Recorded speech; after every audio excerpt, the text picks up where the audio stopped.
சின்ன வயசில் அந்த பையனுக்கு அவங்க அப்பா சைக்கிள் ஓட்ட சொல்லித்தராரு. ஸோ ஓட்டுறான், கீழே விழுந்து அடிபட்டுருது. இன்னும் ஒரு டைம் மட்டும் ஓட்டுப்பான்னு சொல்கிறாரு அவங்க அப்பா. அகெயின் ஓட்டுறான், கீழே விழுகிறான், அடிபடுது.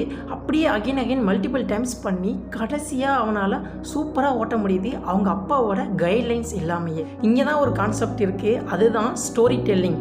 ஒரு விஷயத்தை நார்மலாக சொல்கிறத விட ஸ்டோரியாக சொன்னால் இன்னுமே அவங்களாம் ஞாபகம் வச்சுக்குவாங்க. அண்ட் எமோஷ்னல் கனெக்ஷனும் இருக்கும், நல்லா என்கேஜாகவும் இருப்பாங்க. ஸோ எப்படி ஒரு ஸ்டோரியை சொல்கிறதுன்னு இப்போ நான் சொல்கிறேன்.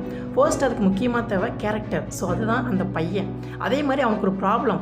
ஸோ அதுதான் என்னன்னா, அவனால் சைக்கிள் ஓட்ட முடியல.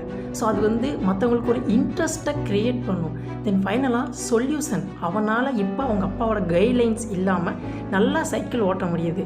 ஸோ இது மற்றவங்களுக்கு இன்ஸ்பயர் பண்ணும், லேர்ன் பண்ணிக்குவாங்க. ஸோ இதுதான் ஃபைனலாக ஸ்டோரி டெல்லிங். ஸோ ஒரு character and problem and solution.